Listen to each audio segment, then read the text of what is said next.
আসসালামু আলাইকুম ভিউয়ার্স, আমি শান্তিদা। আজকে আবারও চলে আসলাম খুব সুন্দর এই অনামিকা নকশি কাঁথাটা নিয়ে। এই অনামিকা নকশি কাঁথাগুলো আমাদের 4 মাস পর পর উঠে, যার জন্য কিন্তু এই কাঁথাগুলো আমরা সবসময় অ্যাভেলেবেল দিতে পারি না। তো ইনশাল্লাহ এই কাঁথাগুলো কয়েকটা কালার চলে এসেছে।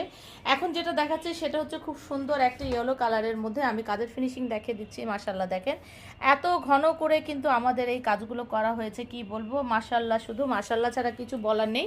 আর এই কাঁথাগুলোর কিন্তু কয়েকটা কালার এসেছে, আপনারা চাইলে কালারগুলো আমাদের কাছ থেকে দেখে নিতে পারেন ইনবক্সে। আর প্রাইস থাকছে মাত্র 5,500 টাকা। আর এগুলো কিন্তু হচ্ছে চায়না পপলিন কাপড়ের মধ্যে। কাপড়ের ফিনিশিং দেখেই বুঝতে পারবেন কাপড়ের কোয়ালিটি কীরকম। আর এটার ব্যাক পোর্শনটা আমি দেখিয়ে দিচ্ছি। এই যে ব্যাক পোর্শনটা এরকম, আপনারা চাইলে গায়েও দিতে পারবেন, কারণ এখানে কোনো জায়গাতে গিট দেওয়ার কোনো অপশন নেই। এই যে দেখেন, আমি গিট ছাড়া দেখাচ্ছি। আর এছাড়াও যদি মনে করেন যে আপনারা বেডশিট এটা হিসাবে ইউজ করতে পারবেন, আপনারা বেডশিট হিসাবেও ইউজ করতে পারবেন। তো ভালো লাগলে অবশ্যই অবশ্যই আমাদের ইনবক্স করবেন এবং আমাদের ফেসবুক পেজটি ফলো দিয়ে রাখবেন। আল্লাহ হাফেজ।